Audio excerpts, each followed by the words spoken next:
This is Reilly-Boccia here to talk about how to increase power in our swing by using the walk-up drill. First thing I want to talk about is the setup to the tee for this particular drill.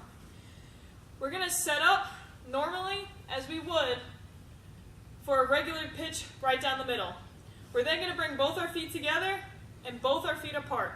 We're going to try to add as much simplicity as possible to this drill.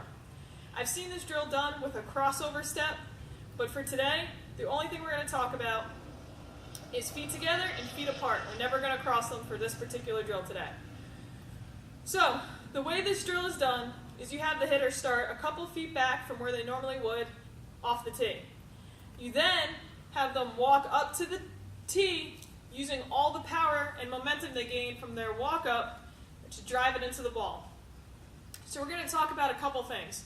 First, we want to talk about how, especially in female athletes, we're going to utilize the larger muscles and activate the larger muscles of the lower half and the torso so that we can use them in our swing.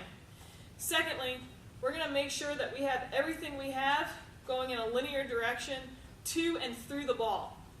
And then lastly, we're going to talk about how this drill can really teach timing and sequencing between our lower half and our upper half in the swing. So first thing, how are we going to get the larger muscles of our lower half to be activated so that we can use them in the swing? We're going to talk about our foot positioning. So, when we get set up to the tee, we're going to take our feet together, feet apart. Now, when we go to approach the ball, we want to make sure we're approaching it in an athletic position. We're going to land on this back foot with our heel slightly off the ground. If you see this from the back side, right here, my heel is slightly off the ground and I'm on the ball of my foot. This is automatically going to start activating our quads, our hamstrings, our glutes, and just kind of remind ourselves, hey, we're going to use these muscles for the swing. They're going to provide power for us for the swing. So, making sure when we land with that back foot, it's on our heel, and then when we go to hit, we're now slightly bent, and by our heel being off the ground just a little bit, you're going to feel right away we're using all of our muscles back there. Secondly, we want to make sure we're going in a direction through the ball. A swing contains both linear and rotational movements. We are linear to the ball, we are linear with our extension through the ball, and we are rotational with our torso as we bring our body and our bat through the swing. So, one thing we want to really make sure we're doing is that we are walking in a straight line in the direction of where the ball is coming from. We want to make sure when we step, we're not stepping towards our open side and we're not stepping towards our closed side. We want to try to keep this as much of a straight line as possible. Lastly, one great way to start implementing timing and sequencing between lower and upper half is to get a rhythm and a routine going of when to load our hands during this drill.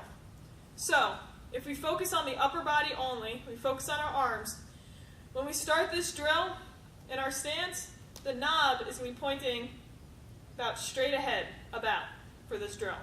When we bring them together, my knob is still straight ahead. So my hands came forward. As I separate and I bring my stride foot forward, my hands are going to move back. The resulting position is going to have my knob facing straight down to where the catcher's mitt would be. So, again, in fast motion now, I'm here, boom. We want to make sure we have a nice fluid motion with this. This should happen simultaneously. As the front foot goes forward, my hands and my wrists load backwards. Okay? Here's how the drill is performed. I'm starting here, feet together, feet apart, and then everything I have is coming from my backside. I'm trying to transfer as much momentum as possible into the ball. Also, by loading our hands backwards as our front foot goes forward, we are initiating a stretch throughout our torso. This is very similar to when we throw. When we throw, we bring our hand back. This also initiates a stretch. These all fall into the same category of having some sort of stretch and some type of load before our initial motion. This will provide a lot more power generated from our body that we're going to be able to transfer into the ball. One more time to do the drill. Everything we have from our backside comes forward. We're driving our back knee towards our front knee. If we're going in one linear direction in a straight line, this back leg should be driving forward. If we're not, we're going to have a tendency to spin. The walk-through drill will really start to enforce the linear actions needed in our swing to be successful. This has been Reilly-Boccia talking about how to increase power in our swing through the walk-through drill.